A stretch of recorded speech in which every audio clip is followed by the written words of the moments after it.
Hey, ¿qué onda? Bienvenido a otro video. Ya les he dicho varias veces, pero nada más para los que van llegando. Estamos haciendo una reseña de libros, un video teológico y un video práctico. Entonces, ese es el video teológico. Estamos en una serie llamada Cómo leer y entender la Biblia. Ya tuvimos 3 videos, uno acerca de cómo leer la Biblia, tips bien prácticos, 2 de recursos para estudiar la Biblia, 3 un panorama de la Biblia. Y ahora vamos a empezar yendo sección por sección de la Biblia, dando algunos tips de cómo entenderlos. Entonces, vamos a empezar por el Pentateuco. Entonces, lo vamos a dividir en 2 partes. Primero voy a dar Génesis en esta y en el próximo video voy a dar de Éxodo a Deuteronomio. Entonces, tengo 5 puntos para nosotros el día de hoy. 1. Génesis narra los inicios. El nombre Génesis significa origen. Y para los que estudian la Biblia hay algo que llaman la ley de la primer mención, que en toda la Biblia, pero más específicamente en la Biblia hebrea, el Antiguo Testamento, la primera vez que aparece algo es importante, y Moisés fue quien escribió o quizá recopiló lo que ahora es Génesis, pero el autor de Génesis fue muy intencional en asegurarse de que cada vez que hay un tema importante presentado, hacerlo de tal modo que marca la pauta para el entendimiento que tenemos para esa palabra o esa idea para toda la Biblia.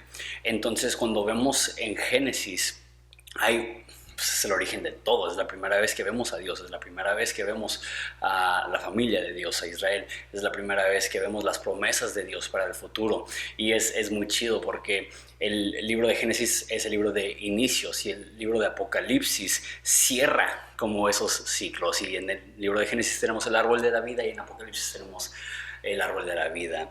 Tenemos un paraíso en Génesis, tenemos un paraíso en Apocalipsis, tenemos una boda en Génesis, tenemos una boda en Apocalipsis, tenemos a la serpiente en Apocalipsis, tenemos al dragón en Apocalipsis. Entonces, este es el libro de los inicios, marcando la pauta para el resto de la Biblia. 2.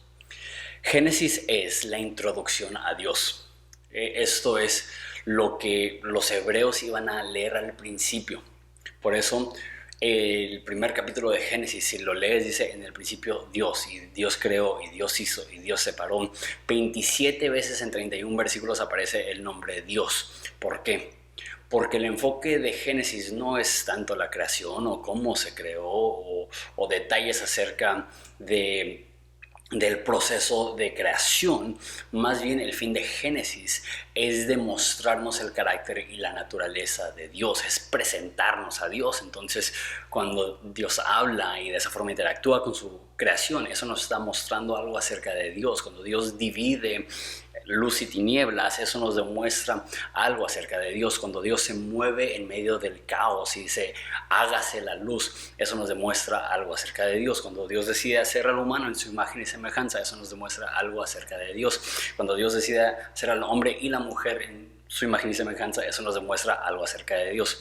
Todo el libro de Génesis, pero específicamente el relato de la creación, no tiene que ver tanto con la creación, tiene más que ver con la presentación, la introducción a quién es Dios. 3. Génesis es la introducción al Evangelio. El Evangelio, a grandes rasgos, es esto: el mundo está roto, nuestra vida está rota por fuerzas externas. En Génesis nos habla de un enemigo, de Satanás, del diablo. Nos habla acerca del pecado que hay en la humanidad, que a Dios le entristeció el corazón ver la condición del ser humano. Nos habla de la maldad interna, el hecho que en vez de escoger a Dios, escogemos la desobediencia, y cómo las consecuencias de la maldad del universo, Satanás, la maldad en ese mundo y la maldad interna, cómo todo eso nos desvía del plan que Dios tiene para nosotros. Génesis marca como el inicio de la separación entre Dios y el hombre, que al principio Dios camina con el hombre, y después del pecado el hombre se esconde y el hombre se viste con hojas de higo. Pero vemos también el plan de Dios de restaurar. Hay algo que se llama el protoevangelio, que es cuando Dios mismo declara que del simiente de la mujer iba a venir alguien que iba a aplastar la cabeza del enemigo. También hay otras señales del evangelio. Vemos que ellos se visten de una forma temporal con hojas de higo. O sea, qué tan bueno para cubrirte puede ser una hoja de una higuera. Pero a través del sacrificio de un animal inocente les viste de ropas más permanentes. Y esta es una imagen más del Evangelio, que por más que queramos taparnos la vergüenza, taparnos la maldad, separarnos de Dios, Dios viene a nosotros y nos ofrece una solución para nuestra vergüenza y nos ofrece una solución más permanente, una solución permanente al problema del pecado y de la vergüenza.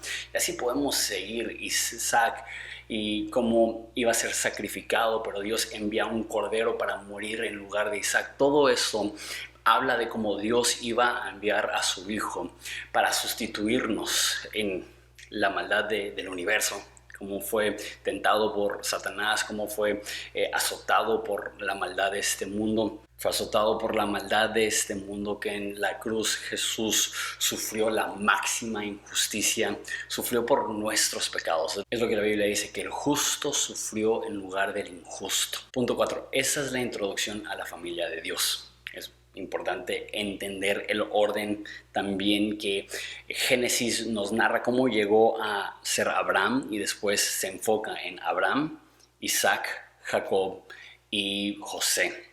Entonces, toda la historia de Génesis también no solamente es la introducción a quién es Dios, sino la introducción a quién es Israel y cómo Dios los eligió y cuál es el amor y el propósito que tiene Dios para Israel, el amor que tiene porque los ha elegido, y el propósito que a través de tu simiente Dios le dijo a Abraham: serán benditas todas las naciones del mundo. Entonces, Abraham es la figura religiosa más importante del Antiguo Testamento. Es una de las figuras más importantes en la historia. Los judíos, los cristianos y los musulmanes todos respetan a Abraham. Es una figura importantísima que es presentado a nosotros en el libro de Génesis. Y 5. Está diseñado para mostrar lo disfuncional que es la gente que Dios usa. La verdad es que utilizamos Génesis para hablar de la virtud de Abraham o la fe de Abraham, o hablar acerca de Noé y su fe, y obviamente son los padres de la fe, son los patriarcas, hay muchas cosas buenas, pero también son bien disfuncionales. Es horrible.